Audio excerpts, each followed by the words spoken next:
Ayan, ganito natin i-charge ang ating battery ng motor gamit ang ating solar panel na yan. Tapos syempre gamit na rin ang ating solar charge controller na MPPT. Plug and play, napakadali lang gamitin, napakasimple. Ito na ang ating solar charge controller. Ayan, napakasimple at napakadali niyang ikabit. Ito yung kanyang mga connector. Ito yung kanilang manual, talagang kompleto naman lahat. Ito ang kanilang quick start guide. Lahat talaga ng information nandito na kung paano siya i-connect sa battery. Tapos kung paano i-download yung kanilang app.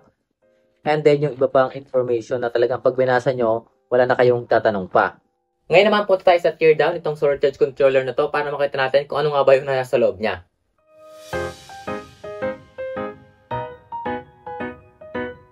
Okay, eto na. Ayan. So, ito lang naman yung kanyang loob. Siguro ito yung kanyang Bluetooth. And then, ito naman yung nasa likod niya. Ayan.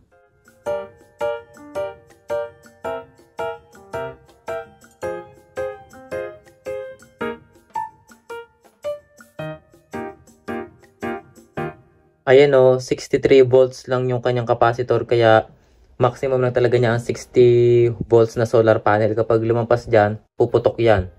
Ganyan yung mga na-experience ko sa ganito. 35 volts naman yung pupunta sa battery.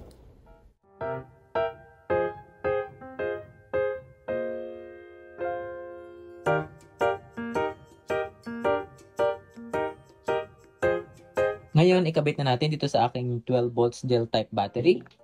Ito sa ating solar charge controller, meron tayo ditong output. Dito natin i-connect ang ating battery. Dito naman sa input, dito natin i-connect ang solar panel. So, unahin natin ikabit ang ating battery. Ito, meron tayong connector. So, madali naman siyang ikabit. Ayan, no? Nakabit mo yan dyan. Tapos, ito naman, battery. But now, gagamit ako ng alligator clips para mas madali siyang ikabit. Remove ko yan. Tapos ito para sa positive. Pero syempre gagamitin ako ng heat shrink tube para mas malinis at hindi maglabas yung wire.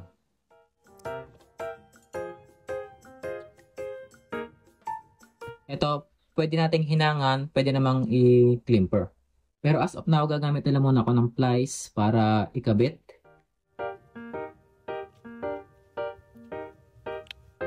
So ayan, and then nalagyan ko na nito. And next, iinitan ko para lumambot at lumiit.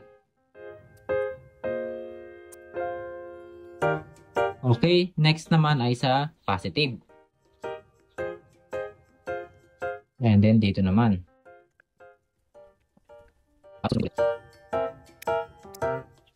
So ayan, okay na. And then ikakabit ko na dito sa ating solar charge controller. Ayan. Make sure lang na dapat lagi tayong nasa output ha, baka tayo magkabaligtad. Output. So, lagyan natin sa ating battery. Ito yung positive. Ito naman ang negative. Ayan, as we can see, siya ay nakalagay ngayon sa LiFePO4. Tapos, nasa 75 volts. So, kailangan nating ibaguhin yung kanyang settings. Dahil nga siya ay naka-LiFePO4, dapat siya ay mailagay natin sa gel. So, hanapin ko yung battery type. Ayan, 12 volts LiFePO4, tagalan ng pindot. Ayan, nag-blink na. Ilipat natin, isa. Ayan. Pwede rin naman sa EGM para sa mga iba pang lead acid battery like flooded or sealed. But this time, I am using gel type battery. And then, tagalan ko ulit ng pindot para mag-set. Ayan, na-set na natin. Try nga natin i-restart. Patayin ko. Then, reinstall natin. Ayan, nasa gel type battery na tayo at nasa 75% pa rin naman ang laman ng ating battery. So now, itatry natin siyang i-charge gamit itong ating Blauete solar panel. So pasok naman itong ating solar panel na ito dahil siya ay nasa 20 volts ang kanyang voltage. And lahat naman ng solar panel ko dito sa bahay ay naka 18 volts to 20 volts kaya wala naman akong problema. Lahat doon ay pwede kong gamitin. Dito sa dulo ng ating solar panel, meron tayong MC4 connector. Which is ito ang positive, ito naman ang negative. So, ganun din lang yan dito sa ating connector. Ito yung ating positive at negative din. Ayan. Tapos ito ay dito. At i-connect natin dyan. But the problem lang, mahirap siyang ikabit. That's why gagamit ulit ako ng isa pang MC4 connector. Eto. Yan. Tapos eto. So, balik ganito lang. Ito yung ating positive, which is para dito. Ayun o. So, ikabit natin una ang positive. Ito. Tapos ito ilalagay natin yan dyan. But now, kailangan natin siya maidikit dito ng maayos. Pwede tayong gumamit ng crimper, pero as of now, wala pa ako noon. Kaya, plies na lang muna ulit. Ayan. Ayan, okay na. Pero ngayon, para mas makasure ako na talagang okay yung connection nila, ang gagawin ko ay hihinangan ko na rin. Ayan, tapos na. Nahinangan ko na siya. Importante talaga na maayos yung pagkadikit natin dito para hindi mag-lose yung kanyang connection, para hindi siya mag-overheat. Kapag kasi nagluag yan at hindi maayos yung connection, lumuwag, possible na mag-overheat yan kapag malakas na yung power ng solar panel. Next naman, ikabit na natin. Ito. Ayan, ito ang ating negative. So, dito.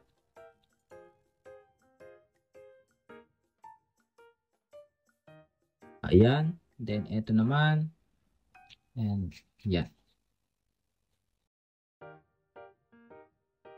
Okay. And then, sa positive naman, ito. Ito. Tapos, din eh. Yan. Then, next.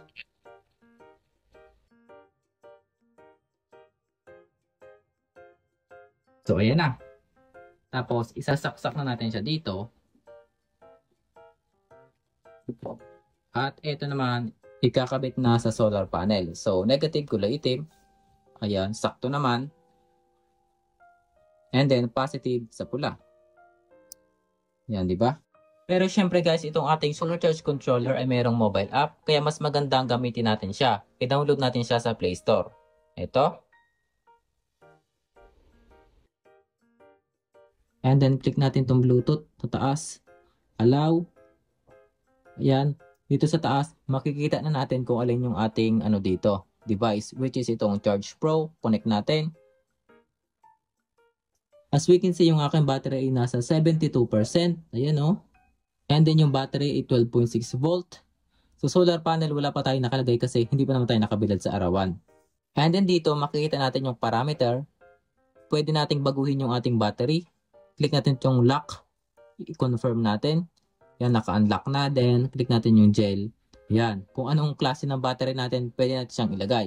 But now, syempre nga, ang gamit ko ay gel. Gel pa rin tayo. Confirm. So, ayan, nakalock na ulit. Punta tayo sa real time.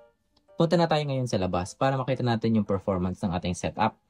Okay, connect na natin. Ito ang battery. Connect natin sa positive at sa negative. Ayan, gumagana naman. So now, ikabit na natin itong ating solar charge controller. And ayan, as we can see naman dito sa ating solar charge controller, nagbi-blink-blink na siya. That means nagcha-charge na siya. And then dito naman, makikita din natin kung ilang current yung dumadating. 1.3 amps yung napupunta sa ating battery. Yan na, malakas na yan. Sa ating cellphone naman, ganun din. 1.35 amps, 13.1 volts at 17 watts. Ayan. Ang galing lang, no? Kahit mahina yung sikat ng araw. Ayan, no? Malakas yung hangin. Pero nakakakuha tayo ng 1 amps mahigit. Ngayon naman, try nating mag-charge ng battery ng motor. Siyempre, kapag nalobat yung motor tapos sira yung charger niya, hindi siya mag-charge. Pwede natin siyang gamitin. So, siyempre, first step, ikabit natin sa solar charge controller ang ating battery. So, ito yung positive. At ito naman ang negative. And then, babaguhin natin yung configuration dito sa ating solar charge controller. Dahil nga yung gamit kong battery ngayon ay sealed lead acid battery. So, sa ating solar charge controller, makikita natin siya is nasa gel pa. So, ilipat natin. Pindutin natin na matagal. Ayan, nag-blink na. Lipat natin sa AGM. Yan, nasa AGM na. Then, pindutin natin na matagal. So, ayan ngayon, nakaset na. And then, ikabit natin sa ating solar panel. So, ayan, nagcha-charge na at nakakakuha naman ng 0.7 amps. kasi ngayon ay umaambo na. Ayan. Ayan, ganito natin i-charge ang ating battery ng motor gamit ang ating solar panel na yan. Tapos syempre gamit na rin ang ating solar charge controller na MPPT. Plug and play, napakadali lang gamitin, napakasimple. Ngayon naman try natin tong ating solar charge controller daw tsaka ating battery dito sa ating dalawang solar panel na 60 watts. Ipaparallel natin siya. Tapos gagamit ako nitong aking in-unbox nung isang araw na splitter ng MC4 connector. Mas madali itong gamitin kaysa sa magdidikit-dikit tayo ng wire. So ay positive. Tapos yung isa pang positive ng isa pang solar panel, ito. So lagyan natin yan dyan. And then dito pa. Yan. Tapos yung negative naman dito rin. Tapos yung negative ng isang solar panel, ito. Ayan, di ba? Mas madali, mas malinis. Tapos ikakabit na natin din Tapos positive. Ayan. Tapos ikakabit sa solar charge controller mamaya. Then ikabit ko na muna sa battery. Dito sa output nitong solar charge controller. And then sa battery, positive. And then negative. Then dito na. And then ito na ngayon, nagcha-charge na. Ayan, gel type at nasa 100% na. At yung current naman umaabot ng 0.6 amps. Dito naman sa cellphone natin, sa monitor natin, nakapagbigay siya ng 8 watts. 0.66 amps, 12 volts. Dito naman guys sa ating setup na to, sa ating solar charge controller, kapag yung battery natin ay naka 12 volts, dapat yung solar panel natin ay hindi tataas sa 30 volts. Maximum na ang 30 volts. Pero in my case, yung solar panel ko ay 18 volts, dalawa, nakaparallel. So, bali, pareho lang yung voltage sila, hindi magsasama. Nagsasama lang yung kanilang current. Ngayon naman, subukan natin itong solar charge controller na to sa 24 volts na setup. So, ngayon, dito sa 24 volts battery natin, ito na yung positive natin, ito naman yung negative. So, ngayon, ikabit na natin dito sa ating solar charge controller. Positive. And then negative. So, ayan, meron na tayo ngayon 24.8 volts. So, naka 24 volts tayo yung ating battery. And, ingatan natin magdikit yung dalawa. Mag-short circuit yan. Baka mamaya masabugan pa tayo dyan. Delikado. Dito sa solar panel, tatagtagin na natin yung parallel connection. Tapos, dito naman, isi-series natin ang solar panel. Positive ng isa, tapos negative ng isa pagdikitin. Tapos ngayon, ito na yung ating negative. Ito na yung ating positive. Huwag natin siyang igaganyan kasi mag-short circuit yan, masisira. Ngayon naman, punta na tayo sa ating solar charge controller. Nakabit na natin siya. Ito yung ating negative. Yan, kulay itim. At positive naman. Yan. Tapos, kakabit na natin dito. Tapos, siyempre, dapat ito nakatihaya. Ito ngayon, meron na tayong 0.4 amps. Tapos, sa cellphone naman, meron tayong 11 watts. Mas tumaas na ngayon yung power kasi medyo lumalakas na yung sikat ng araw. Ayan. Although, mas madaling gamitin kapag naka-series. Yun nga lang, kapag dito sa battery, may hirapan tayo kasi yung inverter natin naka 12 volts lang.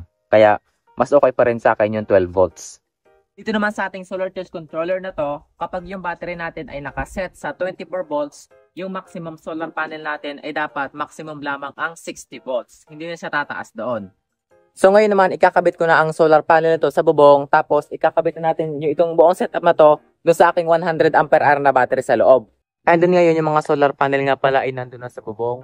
Yan. Ito yung aking unang solar setup. Tapos ito naman ikakabit ko dito. Tapos syempre lalagyan ko na rin ng tornilyo. Ito nga palang alligator clip natin idinugtugan ko kasi masyadong maikli. So ito positive din Positive dito. And then negative din Lilipat ko muna sa LiPo4. Ayan. Ilalagay na natin yung kanyang connector din Tapos, ito negative at positive. And let's see. Ito, ayan, 12.9 volts at nasa 1.3 amps yung naibigay niya. Medyo malabo, tagtagin natin to. Ayan, mas malinaw na. 1.3 amps. So, eto na ngayon. Ito nasa cellphone ko ngayon ang monitor nitong ating battery. Nakakonect siya dito. At bali ngayon, yung watts nila ay nasa 61 watts. Bali yun ay pinagsama ng power nitong 200 watts at power ng 120 watts. Ito yung ginagawa ko talaga dito para mabilis ma-full charge itong battery. Kasi naman, kung magtitis lang ako dito sa 200 watts ay talagang sobrang tagal. Yan ngayon, magkasama na sila ang mas mabilis ma-full charge kahit papano.